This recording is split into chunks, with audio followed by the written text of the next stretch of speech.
Bismillahirrahmanirrahim. Assalamualaikum warahmatullahi wabarakatuh.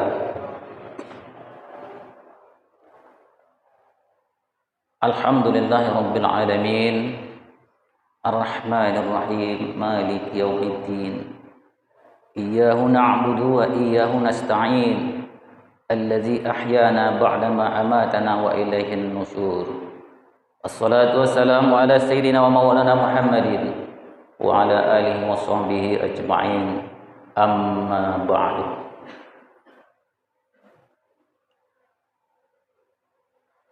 Mengawali kajian subuh Ahad kita pada kesempatan ini, mari kita memperbanyak syukur kepada Allah Subhanahu wa taala. Dengan sebanyak-banyaknya syukur, sebagaimana Allah telah melimpahkan dan memberikan nikmat kepada kita yang begitu banyak, yang tidak bisa kita hitung dan tidak bisa kita perkirakan, kita nilai dengan apapun yang ada pada diri kita. Maka salah satu jalan untuk mensyukuri atas nikmat-nikmat tersebut yaitu dengan memperbanyak ibadah, baik itu ibadah wajib maupun ibadah sunat lainnya.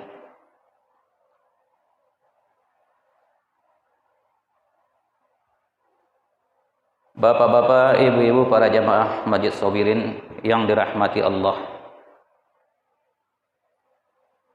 semestinya saat-saat sekarang ini yang paling enak yang kita lakukan, tentu kita semua tahu, yaitu mungkin menyambung kegiatan yang tertunda di rumah setelah sholat subuh.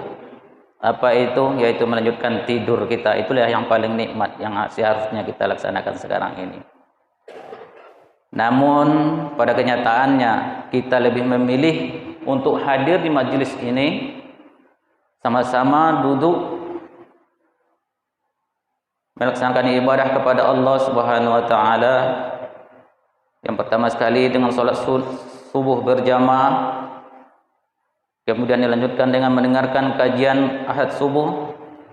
Ini tentu memerlukan energi yang ekstra, iman yang mantap, keyakinan yang kuat bahwa di balik dari semua yang kita lakukan ini, kita akan memperoleh ganjaran dari Allah Subhanahu wa taala yang akan kelak memberikan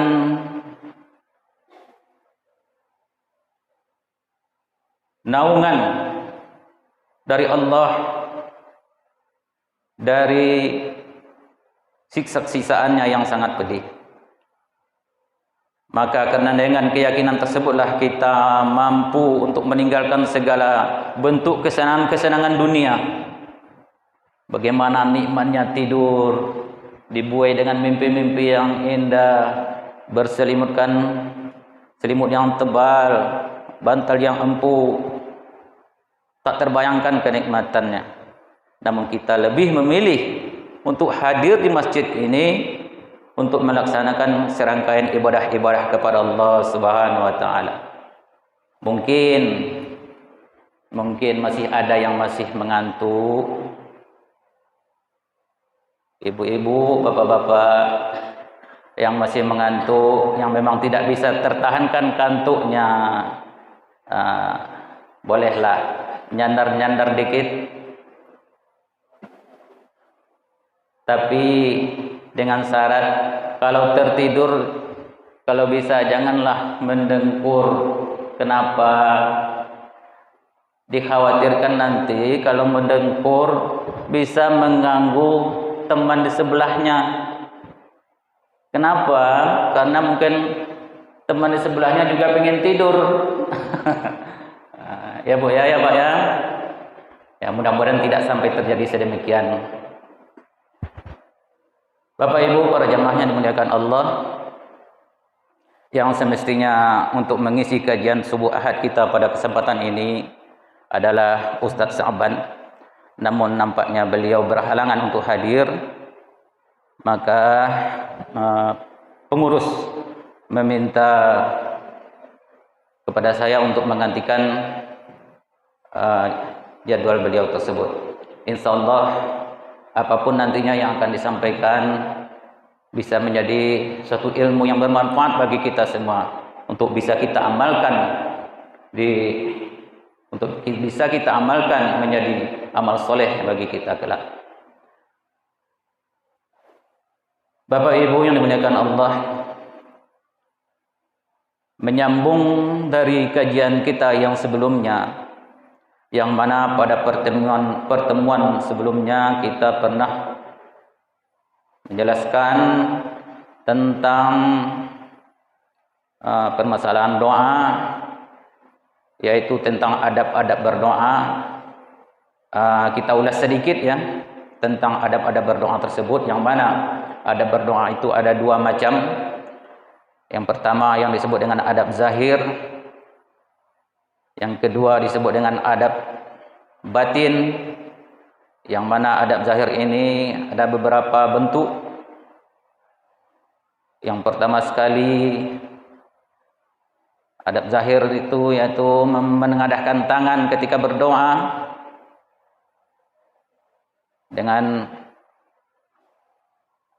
pengangkatan tangan yang bersungguh-sungguh,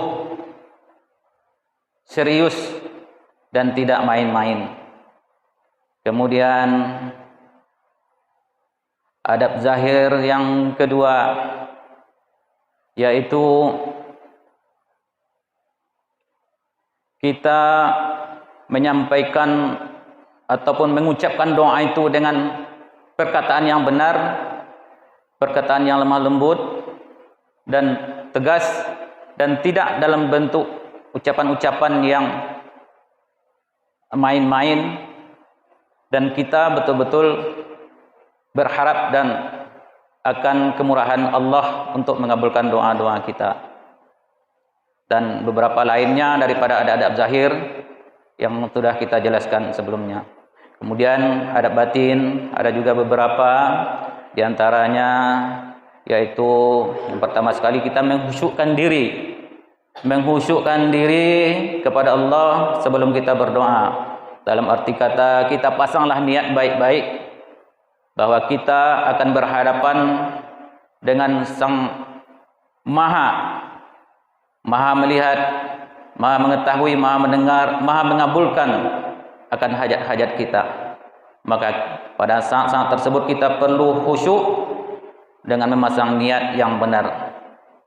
Kemudian kita sampaikan di dalam hati kita, kita tanamkan bahwa kita berdoa itu bukanlah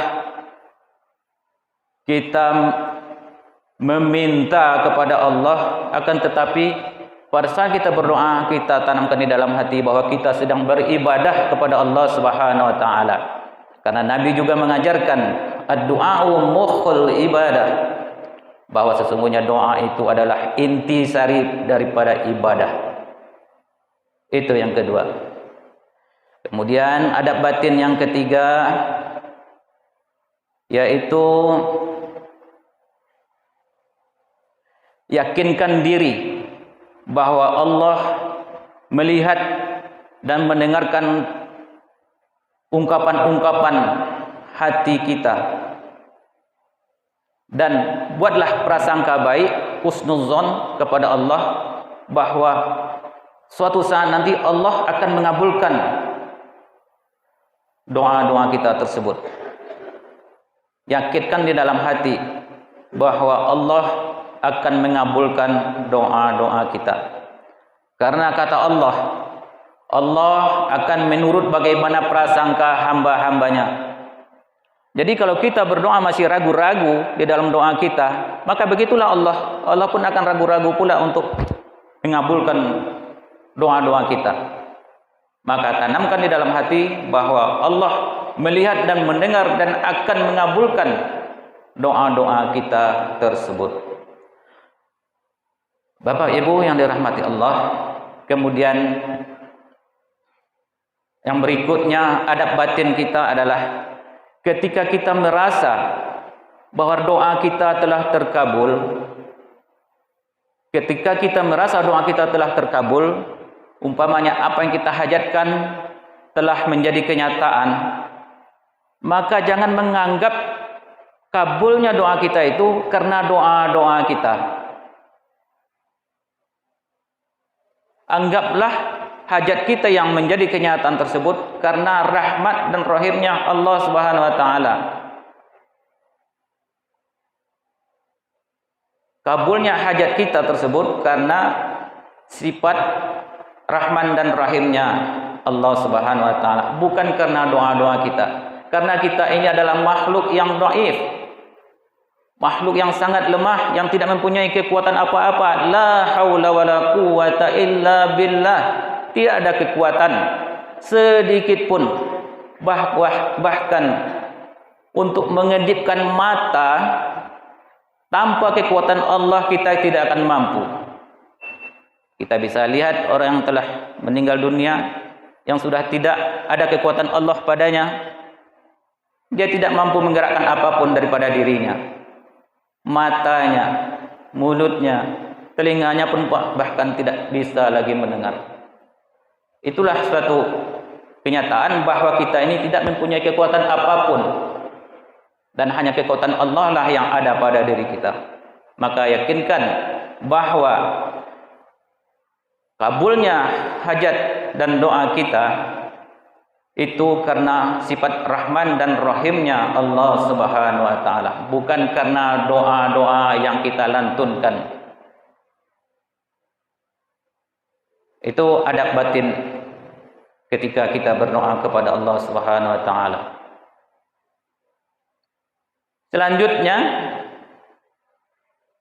ketika kita merasa doa kita telah terkabulkan, hajat kita telah menjadi kenyataan, perbanyaklah istighfar. Perbanyaklah istighfar, perbanyaklah memohon ampun kepada Allah Subhanahu wa taala. Karena hajat kita, doa kita yang telah terkabulkan tersebut akan menjadi tanggung jawab yang sangat besar bagi kita untuk menjalankan amanah Allah. Karena Allah telah memberikan amanahnya kepada kita dengan mengabulkan doa-doa kita, maka itu merupakan amanah yang sangat berat, yang sangat besar. Perbanyaklah istighfar dan berusaha untuk menjalankan dan menjaga amanah tersebut. Sebagai contoh, kita berdoa memohon untuk diberikan keturunan oleh Allah Subhanahu wa taala lalu menjadi kenyataan, maka itu merupakan amanah yang sangat besar. Maka jagalah amanah yang telah diberikan oleh Allah Subhanahu wa taala tersebut.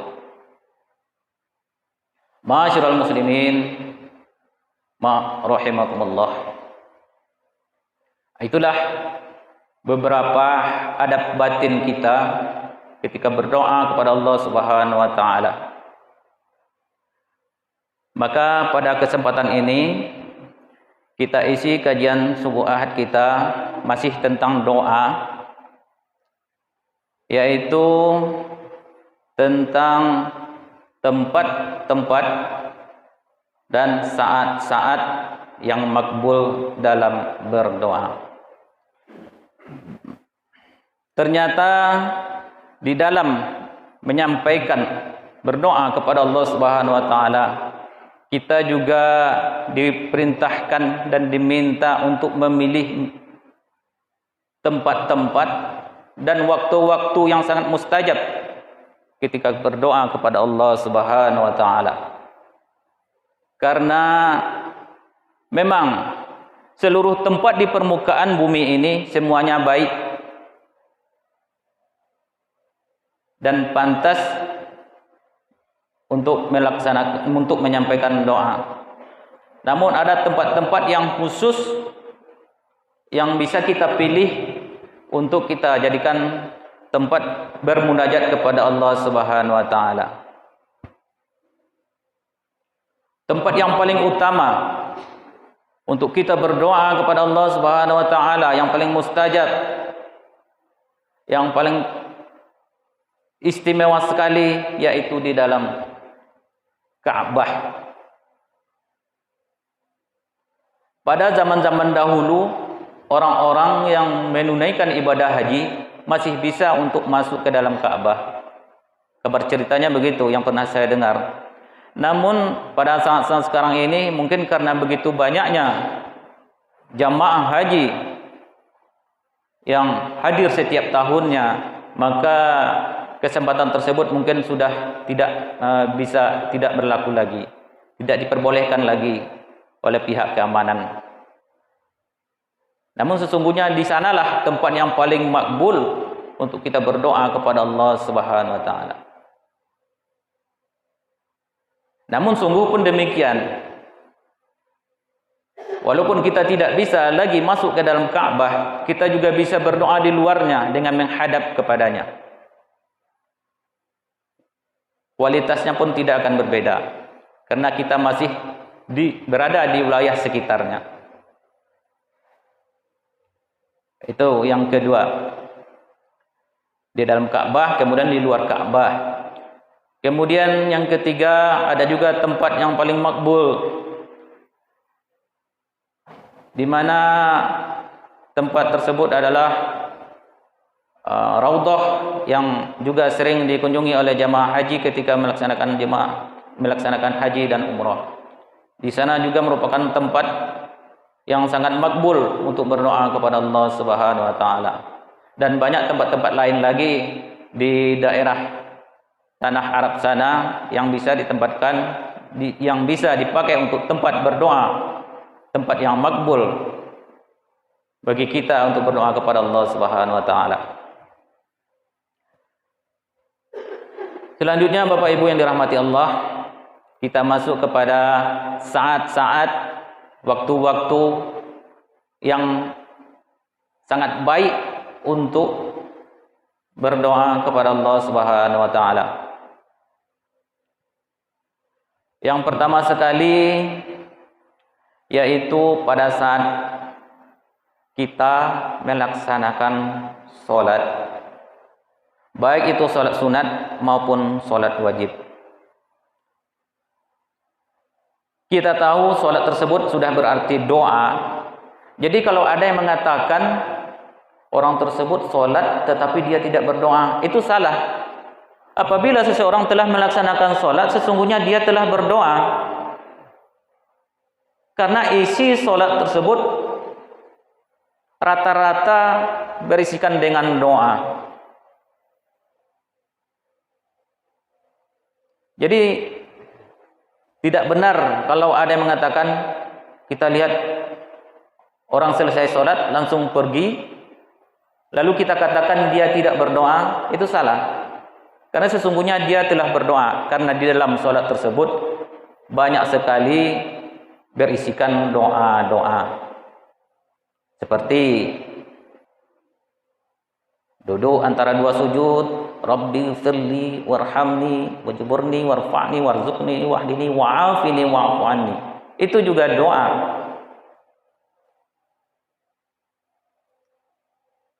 Nah, jadi doa tempat yang mustajab,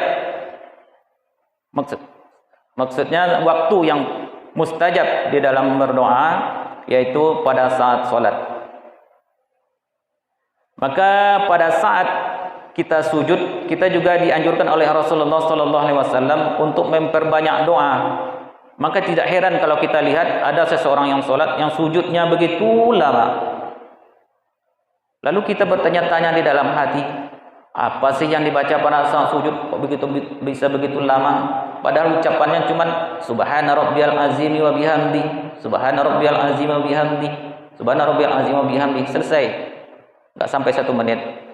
Namun kadang-kala kita lihat seseorang itu sujud yang begitu lama, itu karena ada anjuran kepada kita pada saat sujud untuk memperbanyak doa. Maka sampaikanlah doa pada waktu sujud tersebut, apapun bentuk doa kita. Yang penting syaratnya jangan memakai bahasa kita, pakailah bahasa Arab. Maka hafallah doa-doa yang berbahasa Arab yang kira-kira untuk kita sampaikan pada saat sujud.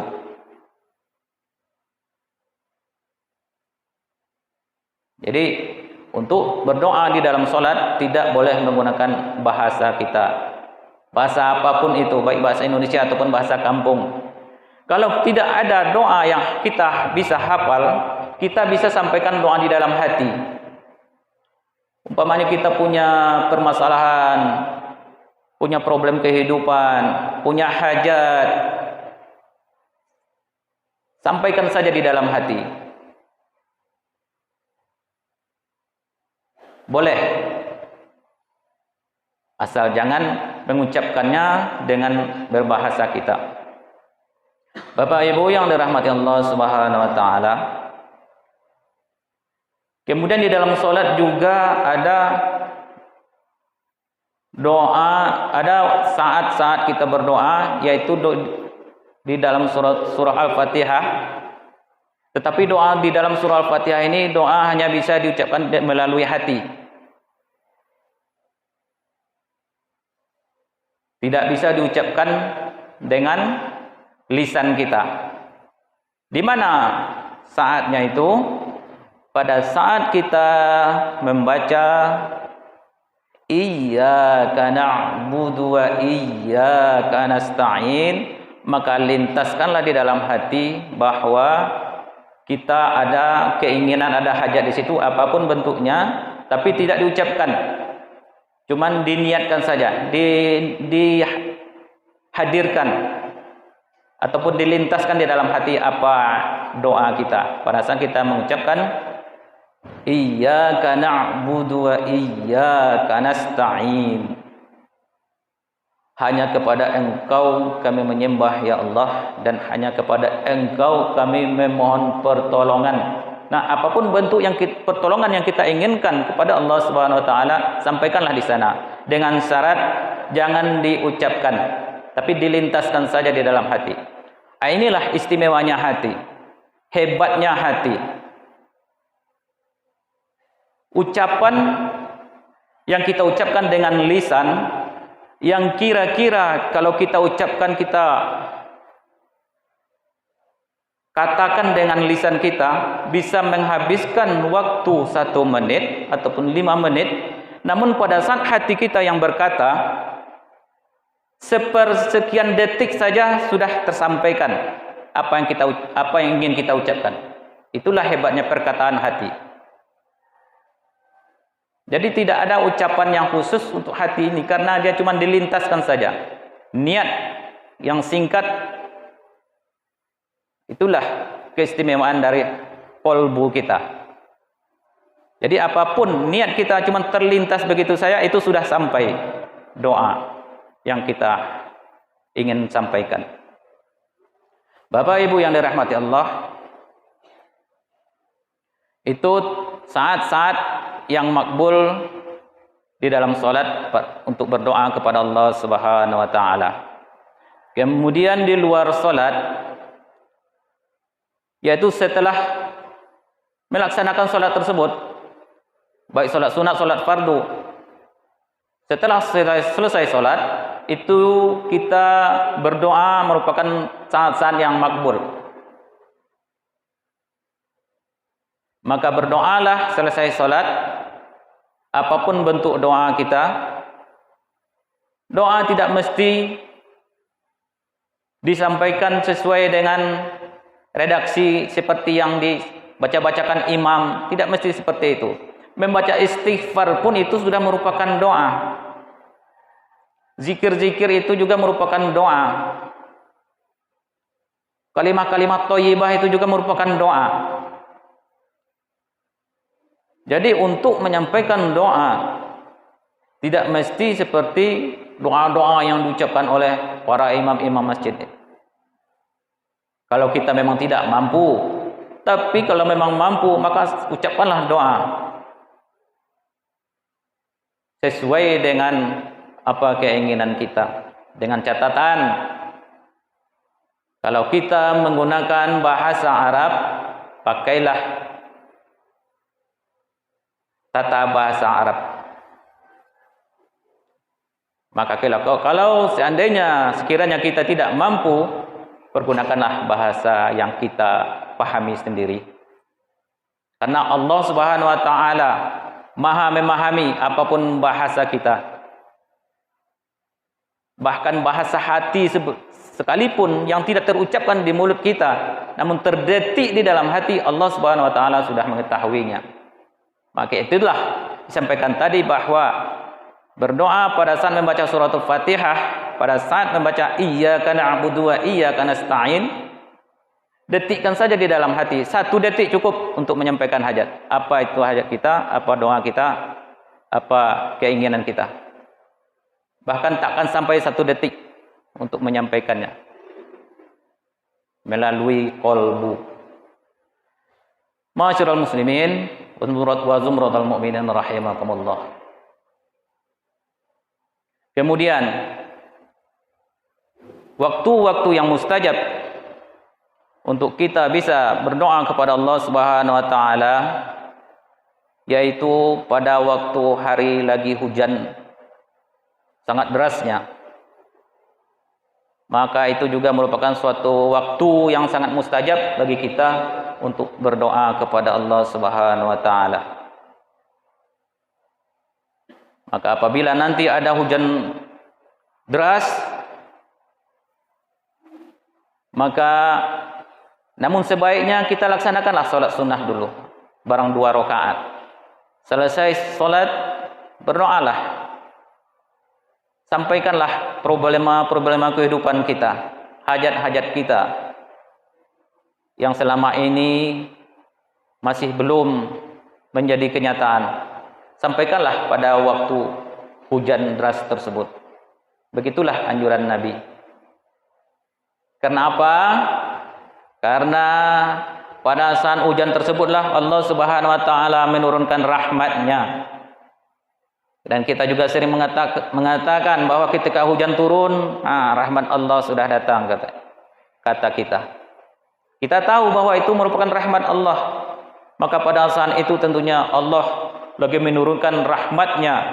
Dan apabila pada saat tersebut ada hamba-hamba yang bermohon, bermunajat kepadanya, Allah tentu akan senantiasa melihat dan mendengarkan doa-doanya. Maka kalau kita tidak mempunyai kesibukan pada saat hujan, kita berada di rumah ataupun dimanapun, cobalah usahakan untuk sholat 2 rakaat, kemudian berdoalah di sana. Karena waktu hujan tersebut merupakan saat-saat yang makbul untuk berdoa. Bapak Ibu yang dirahmati Allah Subhanahu wa taala. Kemudian waktu yang mustajab untuk berdoa kepada Allah Subhanahu wa taala yaitu di hari Jumat. Hari Jumat kita tahu merupakan sayyidul ayyam, penghulu dari segala hari, hari yang dimuliakan, yang mana pada hari itu bagi hamba-hamba yang beramal ibadah akan dilipat gandakan pahalanya. Maka perbanyaklah doa di hari Jumat. Perbanyaklah ibadah di hari Jumat karena pada hari Jumat. Karena hari Jumat tersebut merupakan satu hari yang dimuliakan oleh Allah Subhanahu wa taala. Maka bagi para hamba-hamba Allah yang memuliakan hari tersebut, Allah pun akan memuliakan para hamba-hamba tersebut. Maka manfaatkanlah hari Jumat tersebut dengan sebaik-baiknya. Karena setiap saat yang dilalui pada hari Jumat tersebut berisikan rahmat-rahmat Allah Subhanahu wa taala. Jangan kita lewatkan. Jangan kita biarkan berlalu begitu saja. Manfaatkanlah dengan sebaik-baiknya kemuliaan daripada hari Jumat tersebut. Bapak Ibu yang dirahmati Allah Subhanahu wa taala. Nah, itulah beberapa tempat dan waktu-waktu yang mustajab yang bisa kita manfaatkan, kita pergunakan untuk berdoa dan bermunajat kepada Allah Subhanahu wa taala. Kenapa? Kita mesti memilih-milih tempat, memilih-milih waktu untuk bisa menyampaikan doa dan keinginan kita kepada Allah Subhanahu wa taala.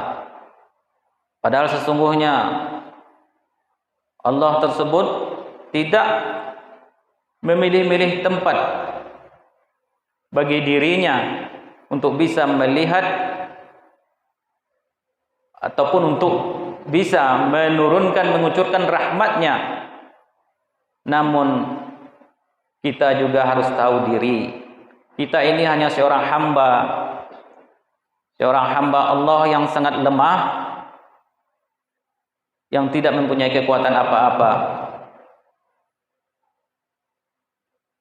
Maka karena kita mengakui kelemahan kita sebagai selaku seorang hamba, maka kita perlu untuk melihat dan memilih-milih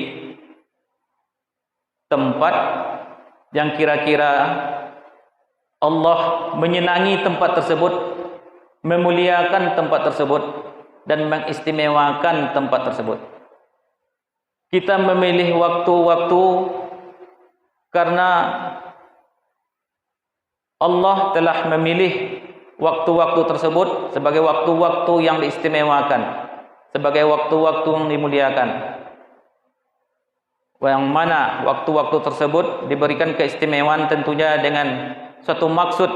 Ada hamba-hambanya yang mempunyai keinginan yang kuat, keyakinan yang teguh untuk bertemu dengannya, menyampaikan segala hajat-hajatnya, untuk bermohon dan bermunajat kepadanya. Maka itulah Allah memberikan keistimewaan-keistimewaan bagi tempat-tempat dan juga waktu-waktu tertentu. Kemudian satu lagi yang ketinggalan, waktu yang mustajab, yaitu pada bulan Ramadan. Pada bulan Ramadan ini juga merupakan waktu yang sangat mustajab bagi kita untuk berdoa kepada Allah Subhanahu wa taala. Dimulai dari awal Ramadan sampai akhir Ramadan. Maka waktu tersebut merupakan waktu yang sangat mulia, yang mana pada bulan Ramadan tersebut banyak sekali rahmat-rahmat Allah yang bisa kita dapatkan di sana. Dimulai dari keampunan dosa kita, mendapatkan keistimewaan Lailatul Qadar.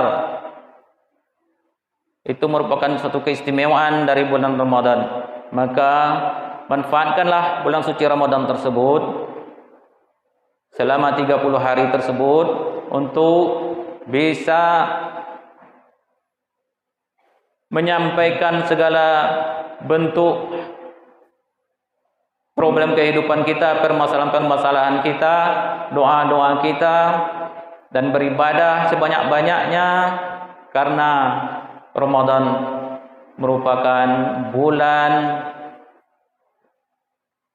yang lebih baik daripada bulan-bulan yang lainnya, yang mana di dalamnya terdapat satu malam yang disebut dengan malam Lailatul Qadar, yang mana pada malam tersebut apabila kita beribadah maka sama dengan beribadah dengan 1000 bulan, dan 1000 bulan tersebut apabila ditahunkan lebih kurang 83 tahun.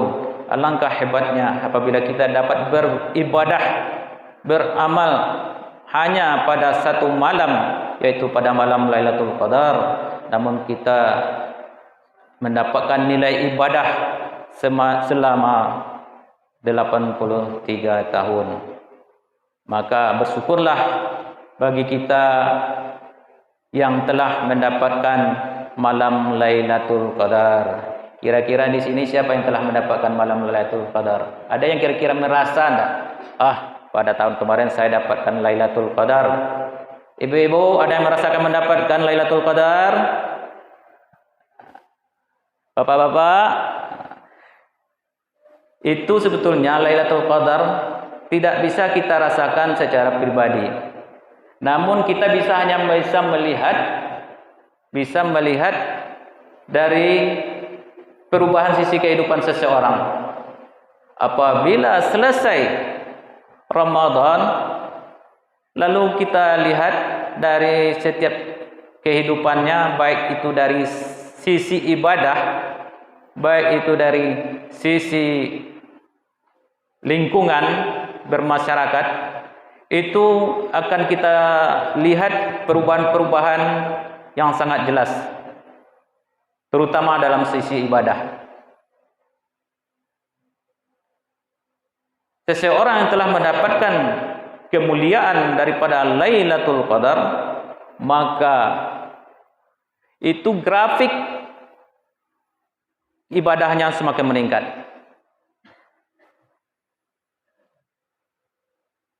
Yang dahulunya mungkin sholatnya cuma sekali seminggu, setiap hari Jumat. Lalu setelah habis Ramadan, ada peningkatan, bisa melaksanakan sholat 5 waktu, subuh, zuhur, asar, maghrib, isya. Itu suatu merupakan pertanda bahwa pada bulan Ramadan tersebut dia telah mendapatkan suatu keistimewaan dari Allah Subhanahu wa taala, hidayah yang telah diberikan oleh Allah yang membuatkan suatu perubahan di dalam kehidupannya. Perubahan yang baik tentunya. Kemudian yang dahulunya sholatnya cuma 5 waktu, sehari semalam, mungkin ada peningkatan tambah 2 waktu lagi. Apa itu? Waktu tahajud dan waktu duha. Itu artinya ada peningkatan ibadah, ada peningkatan kualitas ibadah di dalam kehidupannya.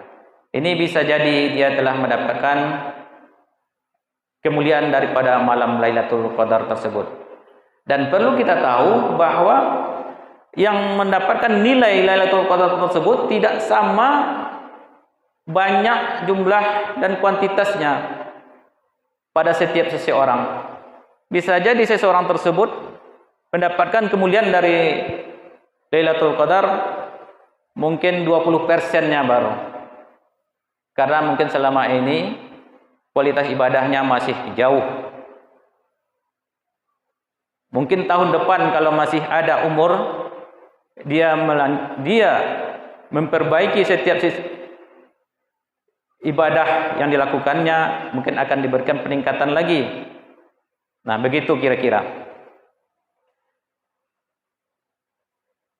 Kemudian itu di bidang sholat. Dalam ibadah-ibadah sunnah, mungkin selama ini dia hanya berpuasa di bulan Ramadan saja. Namun setelah selesai Ramadan, dia menambahkan ibadah-ibadah sunnah, ibadah puasa sunnah yang lainnya. Misalnya 6 hari di bulan Syawal, kemudian dilanjutkan dengan puasa Senin Kamis dan puasa-puasa sunnah lainnya. Itu merupakan ada perubahan di dalam sisi ibadahnya. Jadi setiap seseorang yang mendapatkan kemuliaan dari Lailatul Qadar tersebut akan terjadi suatu peningkatan ibadah, baik kualitas maupun kuantitasnya. Nah, ini merupakan tanda-tanda mereka yang mendapatkan kemuliaan dari Lailatul Qadar. Bapak Ibu yang dimuliakan Allah, jadi sebetulnya masih banyak waktu-waktu dan tempat-tempat yang makbul untuk bisa kita bermunajat kepada Allah Subhanahu wa taala. Dan semua yang disampaikan tersebut merupakan tempat-tempat dan waktu-waktu yang mustajab. Itu kita harus yakin bahwa bukanlah tempat dan waktu yang paling menentukan makbulnya doa kita. Akan tetapi bagaimana komunikasi kita yang sesungguhnya kepada Allah Subhanahu wa taala.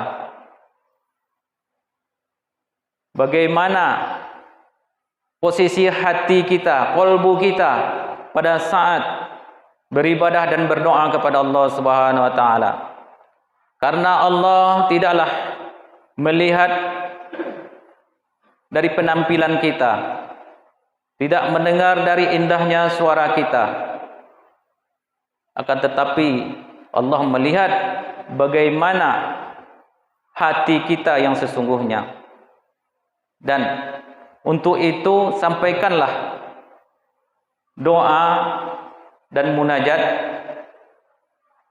dengan tingkat keikhlasan yang tinggi. Sampaikanlah doa dan munajat kita dengan tingkat keikhlasan yang tinggi. Karena itu adalah merupakan kunci Allah akan lebih fokus kepada hamba-hambanya yang berdoa dan bermunajat, yang senantiasa ikhlas di dalam berdoa dan sabar di dalam menunggu keputusan doa. Ikhlas dalam berdoa dan sabar saat menunggu keputusan doa, hasil dari doa-doa kita. Namun apabila tidak ada dua sifat ini pada diri kita, dikhawatirkan doa kita hanya akan menjadi syair-syair indah yang hanya bisa didengar dan dinikmati oleh orang-orang, dan hati kita sesungguhnya tidaklah sampai kepada Allah Subhanahu wa taala. Ini tentu tidak kita inginkan, karena sesungguhnya kita berdoa dan bermunajat, kita ingin hajat kita, ingin doa kita, ingin keinginan-keinginan kita terkabulkan dan menjadi kenyataan. Maka berusahalah untuk memperbaiki kualitas dan kuantitas doa-doa kita dari yang sebelumnya. Bapak Ibu yang dirahmati Allah Subhanahu wa taala,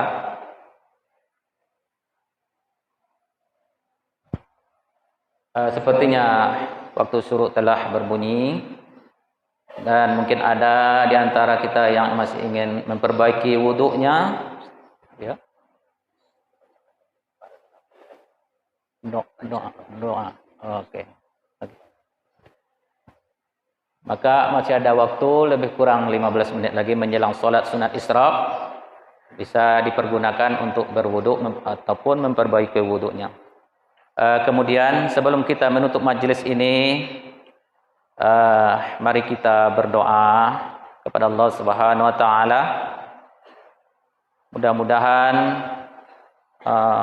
doa-doa kita ini menjadi suatu catatan amal ibadah dan juga akan memberikan ketenangan di dalam hati, karena salah satu maksud dari doa yaitu untuk menenangkan hati kita, karena doa merupakan curhat kita kepada Allah Subhanahu wa taala. Kata orang, apabila isi hati tidak tersampaikan, maka alamat badan akan menderita. Maka doa merupakan curhat kita kepada Allah Subhanahu wa taala. Mudah-mudahan doa-doa kita bisa mendatangkan ketenangan di dalam hati kita. Dan juga kepada para doai juga kita khususkan untuk para donatur masjid yang telah menyisihkan sebagian dari harta-hartanya untuk pembangunan masjid kita yang sudah mulai megah ini, yang mana kita tahu masjid merupakan rumah Allah. Maka dalam usaha tersebut, mudah-mudahan para donatur tersebut diberikan keberkahan rezeki dan diberikan umur yang panjang, kesehatan badan, dan semoga para donatur kita tetap istiqomah dalam upaya membangun masjid kita ini. Amin ya rabbal alamin. Ala hadhihi niyati bi karamil Fatihah. A'udzu billahi minasy syaithanir rajim. Bismillahirrahmanirrahim. Alhamdulillahi rabbil alamin arrahmanir rahim maliki yaumiddin iyyaka na'budu wa iyyaka nasta'in ihdinas siratal mustaqim siratal ladzina an'amta 'alaihim ghairil maghdubi 'alaihim waladdallin amin. Na'udzu billahi minasy syaithanir rajim. Bismillahirrahmanirrahim. Alhamdulillahi rabbil alamin. Wassalatu wassalamu ala sayyidina wa maulana Muhammadin wa ala alihi wa sahbihi ajma'in. Allahumma salli ala sayyidina Muhammadin salatan tunjina biha min jami'il ahwali wal afat wa taqdi lana biha jami'al hajat wa taqdi lana ya Allah biha jami'al hajat wa tutahhiruna biha min jami'is sayyi'at wa tarfa'una biha indaka 'ala darajat wa tuballighuna biha aqsal ghayat min jami'il khairati fil hayati wa ba'dal mamat innaka samiun qaribun mujibud da'wat ya qadiyal hajat. Nas'aluka Allahumma bi qudratika 'ala kulli syai' wa bi istighna'ika an jamil khalqika wa bihamdika wa majdik an tataqabbala minna ma bihi da'awnaka wa an tu'tiyana bihi ma bihi sa'alnaka bihaqqi suratil Fatihah wa bi hurmati sayyidina Muhammadin sallallahu alaihi wasallam wa ala alihi wa sahbihi at-tahirin bi rahmatika ya arhamar rahimin.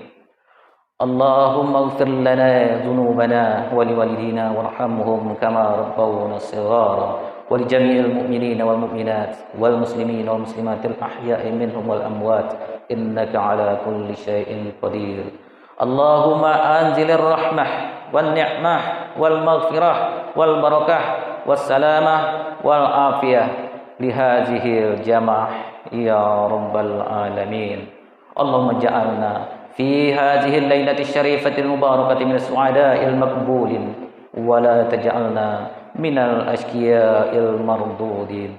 اللهم افتح لنا أبواب الخير وأبواب البركة وأبواب النعمة وأبواب الرزق وأبواب القوة وأبواب الصحة وأبواب السلامة وأبواب العافية وأبواب الجنة برحمتك يا أرحم الراحمين.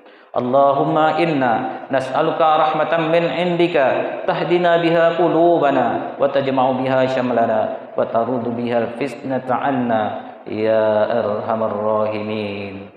Rabbana atina fid dunya hasanah wa fil akhirati hasanah wa qina adzaban nar. Allahumma ij'al jam'ana hadza jam'an marhuma wa tafarruqna min ba'dihi tafarruqan ma'suma. Wa sallallahu ala sayyidina Muhammadin wa ala alihi wa sahbihi ajma'in. Subhana rabbika rabbil izzati amma yasifun wassalamun alal mursalin walhamdulillahi rabbil alamin. Demikian saja Bapak Ibu yang dirahmati Allah, tausiah subuh kita. Semoga apa yang disampaikan ini bisa menjadi ilmu yang bermanfaat untuk bisa memperbaiki setiap sisi ibadah kita, baik itu doa dan ibadah-ibadah lainnya, sehingga apa yang kita laksanakan dari ibadah-ibadah tersebut menjadi suatu catatan amal soleh di sisi Allah Subhanahu wa taala. Amin ya rabbal alamin. Lebih kurang mohon maaf. Fa'tabiru ya ulul absar. Wassalamualaikum warahmatullahi wabarakatuh.